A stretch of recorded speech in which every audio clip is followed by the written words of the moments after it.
Bonjour tout le monde, bienvenue Entrepreneurs sur les projecteurs Action Coach Performance. Catherine Lavoie, bien entendu, je suis la propriétaire de la firme pour le Grand Montréal de Action Coach. Et aujourd'hui, j'ai le plaisir de recevoir Philippe. Philippe Reynou qui est propriétaire de plusieurs entreprises et aujourd'hui, Gala Média qui a le chapeau, qui va chapeauter deux, trois compagnies. Est-ce que tu aimerais nous présenter tes compagnies, Philippe? Et bien entendu, après, on va parler de ton parcours. Bah, c'est très gentil. Merci beaucoup, Catherine. Moi, je suis très, très heureux de pouvoir participer à cette. C'est un bel exercice, en fait, hein, de confronter nos expériences. Alors, pour faire très court, moi, déjà, ça fait une vingtaine d'années que je suis au Canada et j'en suis très, très heureux. Je suis venu de France. Je viens du milieu de la radio. Alors, on a des choses en commun. Et je suis venu ici pour officier comme directeur de programme dans une radio communautaire. Alors, c'est extraordinaire. Je pense que je suis à date le seul goy à avoir officié comme directeur de programme d'une radio juive et j'en suis ultra fier. Donc ça a été mon entrée en matière au Québec. Et puis ensuite, on parle de ça donc il y a à peu près 17-18 ans. On était en l'époque, là, ça va nous vieillir un peu, hein, on a des petits cheveux blancs, mais c'était l'époque où il y avait les blogs d'affaires. C'était cette époque où le web 2.0 commençait à émerger. Et il y a toute une gang là de gens à Montréal, à Montréal, oui, qui étaient dans cette effervescence là, voilà, des blogs d'affaires, de tous ces nouveaux contenus qu'on pouvait faire. Et donc je me suis lancé dans ce qu'on appelle le contenu marketing, qui utilise justement les codes éditoriaux pour pouvoir valoriser les entreprises, les organisations. Donc ça a été plusieurs années avec plein de compagnies, des choses qui se sont faites, avec plein de belles expériences, et ça a mené à rencontrer en 2014 une agence de presse audiovisuelle française qui s'appelle Galaxy Press, qui avait une division en Amérique du Nord, ici au Canada, des gens extraordinaires qui sont devenus depuis des amis. Et en fait, il se trouve que je suis devenu canadien en 2015-2016.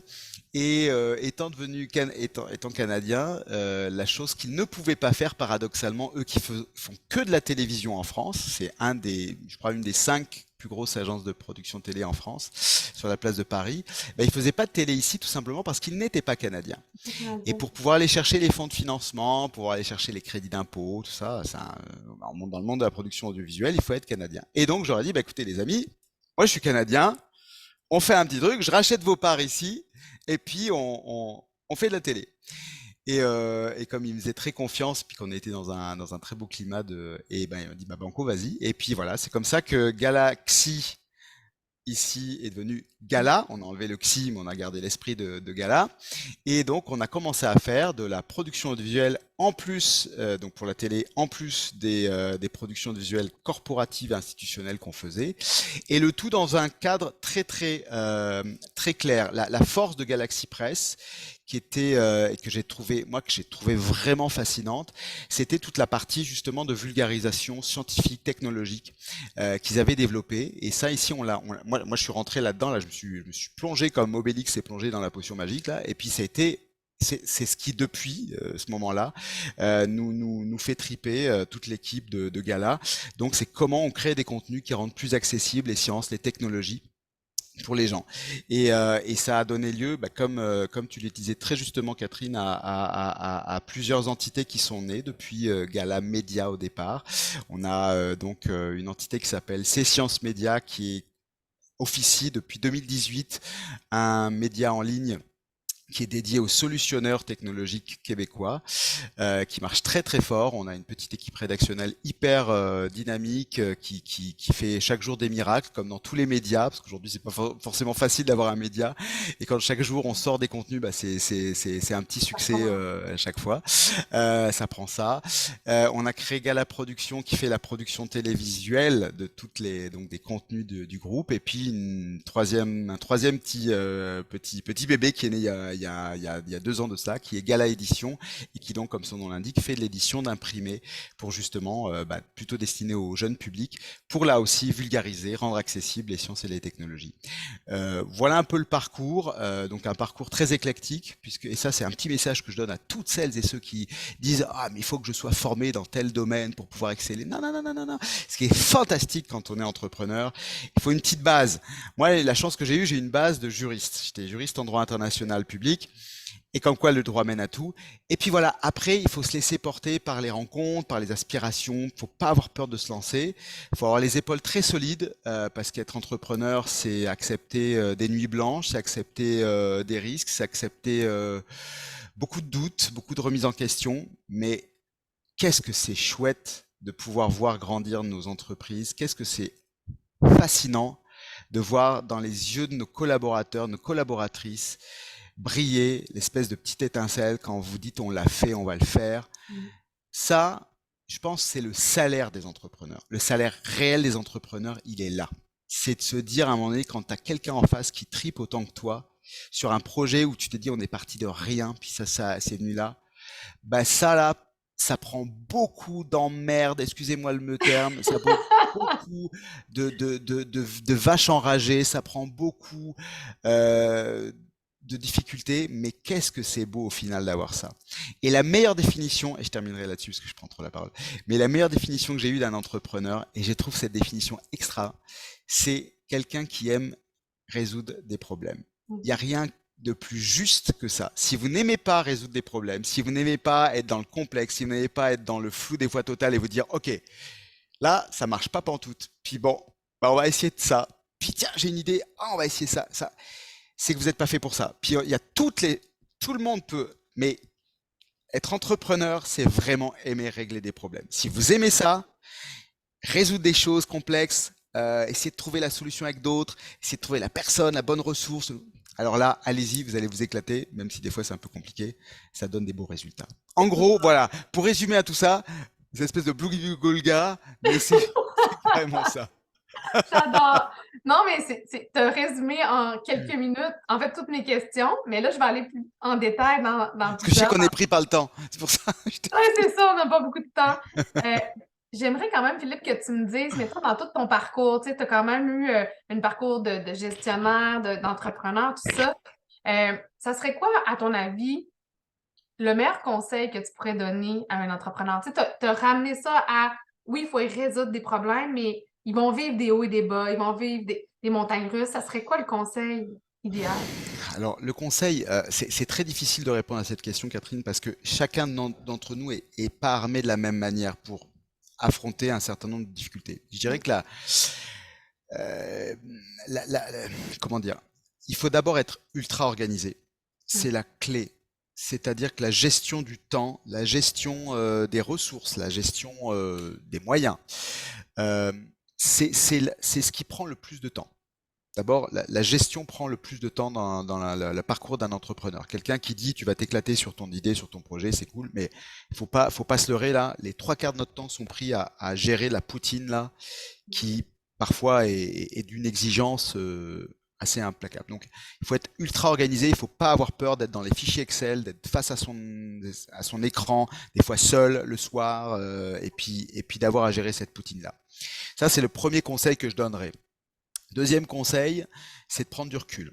C'est-à-dire qu'on va être souvent pris par des urgences, des décisions à prendre.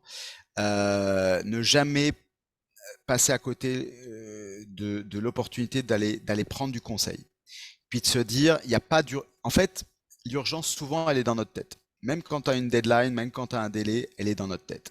Il faut jamais hésiter à prendre un pas de côté pour se dire, OK, faut que je souffle, parce que la première réaction quand on a face à une décision, puis on fait tous la même erreur quand on démarre, c'est de se dire oh, mon Dieu, c'est le monde qui s'écroule, il faut que je résolve ça, puis il faut que je... Et en fait, c'est la pire des choses parce que c'est là qu'on fait on prend les mauvaises décisions, voilà, notre jugement est altéré par nos émotions. Et en fait, on se rend compte avec l'expérience que plus on va avoir pas de recul, et après c'est presque un instinct, mieux on va régler les choses et mieux on va être en phase avec notre environnement. Parce que le risque majeur d'un entrepreneur ou d'une entrepreneur, c'est de se taper un ulcère trop jeune. Et franchement, là, c'est le stress, c'est la chose difficile à gérer. Et le stress, c'est le pire ennemi de l'entrepreneur. De manière générale, c'est le pire ennemi de nous, mais d'un entrepreneur, parce que la difficulté du stress, là, qu'engendre le stress, c'est il engendre de la fatigue, il engendre une crispation, il engendre des mauvaises relations, une mauvaise humeur avec d'autres. C'est une espèce de cercle vicieux qui va nous entraîner vers une pente très descendante. Pour éviter cela, c'est la prise de recul. Il faut prendre le temps de la respiration. C'est essentiel dans une vie d'entrepreneur, sinon on est vraiment acculé à un certain nombre de situations qui peuvent vraiment nous amener très loin. Donc je dirais que les principales choses, c'est vraiment ça. Ne jamais perdre de vue le pourquoi on fait ce qu'on fait. Et c'est d'abord essentiel de le définir. Trop souvent, les entrepreneurs partent sur une solution, un produit qui est sans doute top, fascinant, mais la manière de convaincre ses partenaires ou ses clients de nous suivre, c'est quand on est capable de définir et de les faire briller, là encore dans leurs yeux, de voir briller dans leurs yeux, pardon, l'étincelle que vous avez quand vous êtes capable de parler de pourquoi vous le faites. Et moi, si je disais aujourd'hui pourquoi je fais ce que je fais là, ben c'est parce que j'ai envie d'éclairer les gens avec des contenus qui leur permettent de développer leur potentiel individuel, qui permettent de développer le potentiel collectif de certaines organisations. C'est ça qui me fait triper. C'est que je suis fier si je suis capable de créer ces contenus qui éclairent les gens, qui élargissent nos horizons. Ça, c'est le pourquoi je le fais. Il faut être capable de le définir. Et il faut jamais le perdre de vue, surtout quand on est dans une phase où on a des problèmes à résoudre, où ça peut être un peu plus difficile, où on a de la trésorerie à gérer, où on a à sortir des salaires, puis vous réveillez à 3h30 du matin, puis vous dites, dans 2 jours, il faut que je sorte les salaires, qu'est-ce que je vais faire, comment je vais faire. Ne jamais perdre de vue ça. Non, puis je Voilà. pense que, tu sais, en ce début d'année, c'était encore plus important des fois de prendre ce recul-là et de dire, OK, est-ce que je le sais le pourquoi? Parce que quand ça va mal, c'est de se le rappeler puis se dire, OK, je le fais C'est pour ça. Puis c'est pas quand ça va bien. Quand ça va bien, c'est le temps de le faire. OK, je le fais pourquoi? Puis j'ai écrit un post hier justement à ce sujet-là. Puis tu sais, moi, j'adore rentrer en relation. Puis le pourquoi que je fais mon entreprise, ben oui, c'est pour partager, échanger, mettre les gens en relation. Mais en mettant les gens en relation, moi-même, je suis dans ma zone de confort, ma zone de génie, mon ikigai. Fait que je pense que d'éduquer, d'informer, je suis un peu dans la même lignée que vous. Puis tu sais, ça reste que si c'est clair pour moi, même si oui, on pédale un peu sur tel morceau, ben OK, je le fais pour telle raison. Puis quand ça revient, je suis dans mon high de ma montagne russe, ben là, je me le rappelle. Puis quand je suis dans mon down, ben OK, ça va remonter à un moment donné, puis je me dis, tu le fais pour cette raison-là, oublie pas, puis là, ça me remet sur ma Ouais, façon. puis la rigueur du travail, la rigueur de l'organisation, tu vois, moi, un truc tout bête, hein. Ce que tu as fait là, les démarches que tu fais à l'égard de tous les gens que tu rencontres, déjà le premier mail, le premier contact, la manière dont c'est formulé, la manière dont tu fais tes suivis, c'est essentiel. C'est cette rigueur-là qui est essentielle. Puis ça, c'est la chose la plus précieuse. Tu as beau avoir le plus beau produit, le plus beau service du monde. Si tu es tout croche dans la manière de gérer tes relations avec tes partenaires ou avec tes clients, puis tu dis, au fond, j'ai pas besoin de faire d'efforts parce que mon service, ta relation, elle est C'est finie. cassé. Ouais. Puis on va se dire, ok, il a un beau produit, malheureusement, lui ou elle, j'ai pas envie de travailler avec elle, hein, parce que c'est pas, ça m'inspire pas confiance. Donc ça, c'est la rigueur, la rigueur, la rigueur. C'est beaucoup de travail. Ouais, je vais Et rajouter ça c'est, dans vos conseils, la ouais, rigueur. la Fait rigueur. que Puis ça, ultra tu l'as, organiser, toi. prendre du recul, gérer le stress, pas perdre le point de vue du pourquoi qu'on fait ça, surtout être capable de bien le définir. Puis la dernière, la rigueur. La Rigueur, rigueur. rigueur, rigueur. Rigueur, rigueur, rigueur. Oui. Philippe, j'aimerais quand même que tu me donnes aussi, est-ce qu'il y a une manière de t'inspirer? Tu sais, tu me parlais tout à l'heure de ton pourquoi, mais comment tu restes inspiré? Parce que, tu sais, il y a eu probablement des hauts, des bas, on a vécu la pandémie, il est arrivé des choses avec les médias, c'est sûr que tu crées du contenu, il y a eu sûrement des enjeux dans tes business avec la pandémie, dans tout ça, mais comment tu es resté branché ta raison d'être? Comment tu es resté inspiré dans tout ça? Moi, en fait, je pense que la clé de tout ça, c'est la faculté d'émerveillement. Et je le dis pas de manière, c'est réellement, il faut garder une petite âme d'enfant. Vous regarderez tous les grands entrepreneurs, mais les plus grands, ils ont un côté des fois un peu flyé. C'est pas qu'ils sont débiles ou fous, c'est leur part d'enfant, c'est leur âme d'enfant. Parce que être un enfant, c'est pas être un personnage naïf, déconnecté, ou c'est la faculté d'être totalement émerveillé en permanence. Émerveillé par les gens avec lesquels on bosse, émerveillé par les projets qui peuvent émerger, émerveillé par une rencontre. C'est ça qui est inspirant. C'est ça qui, même quand ça va pas, nous porte, nous stimule. Faut pas être satisfait de ce qu'on a dans le sens où satisfait ou entendons-nous bien, c'est-à-dire bah, j'ai atteint mon sommet, puis j'ai plus d'efforts à faire, puis j'ai plus. Non, il faut être en permanence en éveil. C'est en permanence dans cette logique de qu'est-ce qui va se passer aujourd'hui de bien. Ça peut être de moins bien, mais même le moins bien, si tu as ta faculté d'émerveillement, il devient un bien. Ben, moi, en fait, mon associé me dit toujours que je suis une éternelle positive, puis je vois de l'optimisme dans tout, mais je pense que vous avez raison. Puis je définissais ça un peu comme de la naïveté, mais je pense que c'est C'est une l'âme vraie d'enfant. lucidité. Non, non, L'âme d'enfant, c'est merveilleux. J'aime ça définir ça. J'ai un âme d'enfant, puis bah oui. j'ai la capacité de m'émerveiller. Oui, je vais aller à Disney, puis je vais encore m'émerveiller de voir les papillons dans les yeux de mes enfants. Je vais m'émerveiller de la magie de Noël. Je vais m'émerveiller des rencontres que je vais faire. Puis je vais faire waouh, tu sais, cette personne-là. Puis j'adore me connecter moi aussi avec les gens dans la technologie puis la science parce que ils ont cet émerveillement-là de pouvoir changer le monde par leur technologie, par leur innovation. Puis je pense que vous avez mis le doigt de s'émerveiller, je pense que c'est, wow, vraiment un âme d'enfant. Je suis contente Faut d'avoir mon garder âme une âme d'enfant. d'enfant. Bah ouais, et il faut la garder, il faut la Ouais, cultiver. ouais. Mais c'est pour ça, moi j'ai la chance de faire des dessins animés.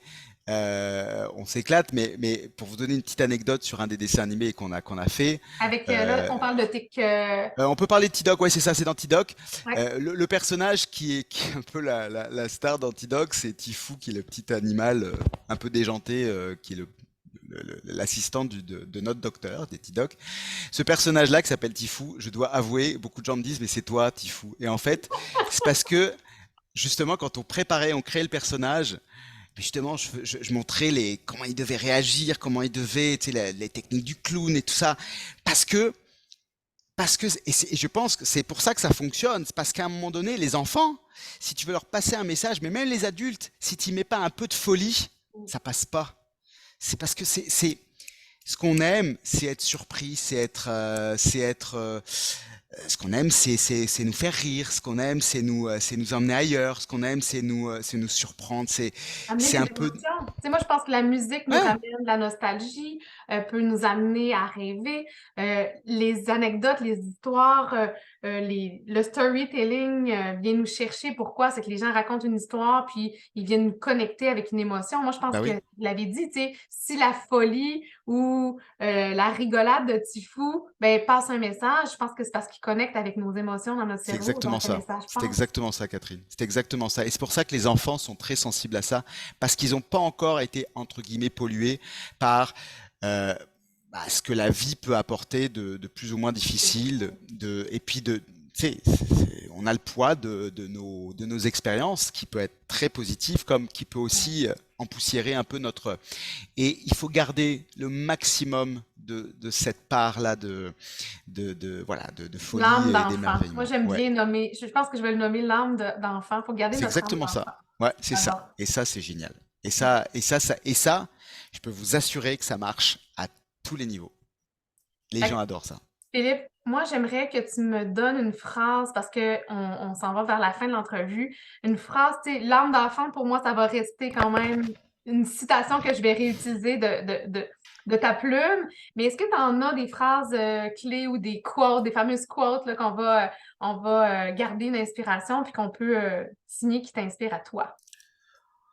Ah! Alors c'est une bonne question. Merci de l'avoir posée. Mais peut-être que tu Je- n'en as pas. Ça peut être je- même ta grand-mère, ça peut être quelqu'un dans ton entourage qui utilise un mot souvent puis que tu aimes Non, mais réutiliser. écoute, c'est pas une phrase. Moi, je te dirais, tu vois, tu me parles de ma grand-mère, elle nous a quittés la semaine dernière, et ma grand-mère, c'était le rire. C'était un rire. Et c'est ça, voilà. Moi, on utilise les mots, on est entouré de mots, et puis il y a de très très belles phrases et des citations, il y en a des magnifiques, mais pour moi, un rire vaut beaucoup de choses, et je trouve que ne perdons jamais ça, ne Mm, perdons jamais ça. C'est ce qui nous restera de plus précieux au bout du bout. mm. Et quand on est capable de garder l'image de quelqu'un qu'on a apprécié, qu'on a aimé, et de garder son rire, de l'entendre tout le temps, bah c'est ça. Et dans tout ce qu'on fait, surtout quand c'est difficile, c'est ça qui nous, voilà, là aussi c'est un. Donc j'ai pas de citation, mais le rire, le Le rire, rions aussi, sourions même des fois de cette vie qui est pas toujours simple. Voilà, Ben, gardons ça. merci Philippe pour ces Je derniers t'en mots, prie, ces Catherine. bons mots qui vont nous laisser avec du positivisme, je pense, dans notre journée. J'apprécie sincèrement que tu aies accepté mon invitation pour nous parler de tes projets, de tes entreprises avec tout ça. Puis on va les partager aussi, donc de suivre sur tes réseaux sociaux, de connecter avec toi, d'aller fouiller un peu sur tout ce que tu offres comme contenu. Merci beaucoup. Puis je vais te dire à très bientôt, j'espère, pour une future collaboration ou un projet ensemble. Donc, merci. Avec plaisir. Merci, Catherine. Merci à tous. Bye bye.